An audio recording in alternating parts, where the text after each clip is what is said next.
turning to be a very common scenario and a very well orchestrated, state-sponsored activity. Just to think that the state is using our own resources to do this is not only appalling but then nauseating at the same time. What is curious to us is that even as innocent Kenyans are being abducted, and I use the word innocent sparingly because even those who are not innocent should not be abducted. There is a procedure in which we have agreed as Kenyans we will live in, and those procedures are not being followed. If you remember that these incidences are 90%, if not 100%, being occasioned on young Kenyans. What I mean young Kenyans is persons who are below 50 years. Also resonates to what kind of a future are we looking into as a people. I think I had explained on why and who dumped the body of the unidentified body in the river in Wajir. The purpose was to defeat the legal processing, the habeas corpus applications that the Law Society together with the family of Honorable Yusuf had filed.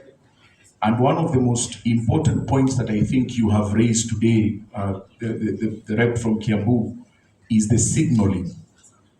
If you read the newspaper on Monday and Tuesday, you will have seen that a lot of global intelligence bosses are in Nairobi, and part of the conversation is on data sharing. I do not want to mention the giant mobile phone provider, but if you listen to my T's and my I's, the signaling only happens if you're carrying a mobile phone. If you drop your mobile phone, you are safe.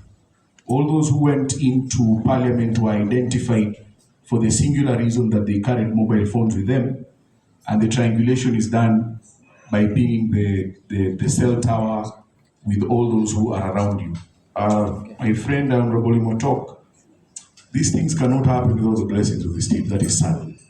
And I like the way you put it crassly that, in fact, even members of the coalition parties that form government are not finding spare.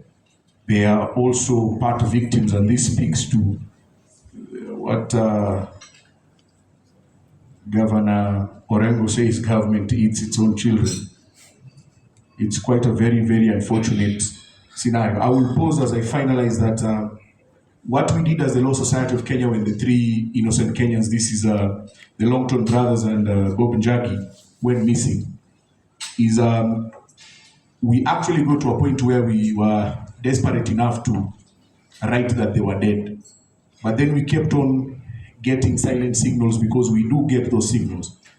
That the assumption was we take longer so that we assume they are dead and we don't follow through. The strategy to bring in the acting Inspector General and to cite him for contempt was godsend.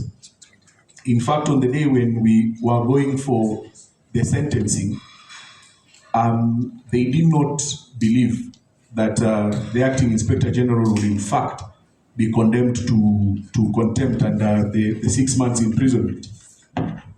Curiously, two days later, at 3 in the morning, we were to appear in court at 9 in the morning. At 3 a.m. in the morning, we now started receiving the calls that they have been released in separate locations.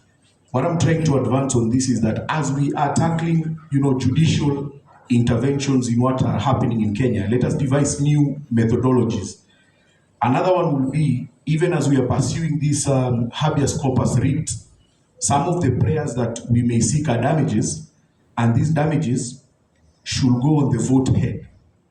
The vote head on the National Police Service. I know for sure, if you make them uncomfortable with how they spend, these very macabre and bizarre activities of kidnappings and abductions will stop. Honorable members and the SG, allow me to stop at that, because I may not be sure that all of us here are representative electorates, and we may just have members of the National Police Service here today.